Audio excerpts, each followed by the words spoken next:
మహాశివరాత్రి పండుగను పురస్కరించుకొని శ్రీకాళహస్తిలో జరగనున్న బ్రహ్మోత్సవాల ఏర్పాట్లపై జిల్లాలోని వివిధ శాఖల అధికారులతో కలిసి జిల్లా ఇన్ఛార్జి మంత్రి శ్రీ అనగాని సత్యప్రసాద్ సమీక్ష నిర్వహించారు. ఈ సమావేశంలో దేవాదాయ ధర్మాదాయ శాఖ మంత్రి శ్రీ ఆనం రామనారాయణ రెడ్డి, జిల్లా కలెక్టర్ డాక్టర్ ఎస్ వెంకటేశ్వర్ తదితర అధికారులు పాల్గొన్నారు. మహాశివరాత్రి బ్రహ్మోత్సవాలు ఈ నెల 21న శ్రీ కన్నప్ప ధ్వజారోహణంలో స్టార్ట్ అయ్యి 6వ తారీఖు శాంతి అభిషేకం దాకా ముగిస్తాయో ఆ జరిగే 13 రోజుల ఒక ప్రక్రియని ఎలా చేస్తే బాగుంటుంది, గతంలో ఎంతమంది ప్రజలు వీటిని వీక్షించారు, ఎలా దర్శనం చేసుకున్నారు,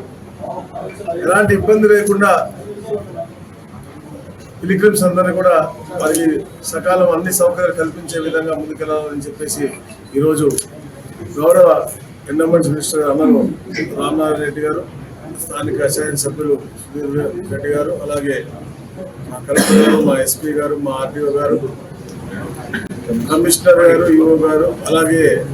టెంపుల్ నుంచి కూడా ప్రధాన అర్చకులు అందరూ కూడా, అలాగే అధికారులు అందరూ కూడా సృష్టిగా మనకి మెడికల్ ఫెసిలిటీ దగ్గర నుంచి విఐపి యొక్క మూమెంట్స్ దగ్గర నుంచి దర్శనం స్లాట్స్ దాకా అన్ని కూడా ఎవరికి ఇబ్బంది కలగకుండా ఉండే విధంగా 27 ఉదయాన్నే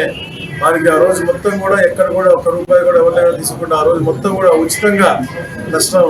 ఇవ్వాలని చెప్పేసి మినిస్టర్ గారు, ఎక్కడ కూడా నీటి ప్యాకెట్ ఇవ్వకూడదు, తప్పకుండా వాటర్ బాటిల్స్ ఇవ్వాలని చెప్పేసి కూడా ఆదేశం నిజంగా చాలా ఆనందదాయకం. ఎందుకంటే వాళ్ళకు కూడా ఫెసిలిటీ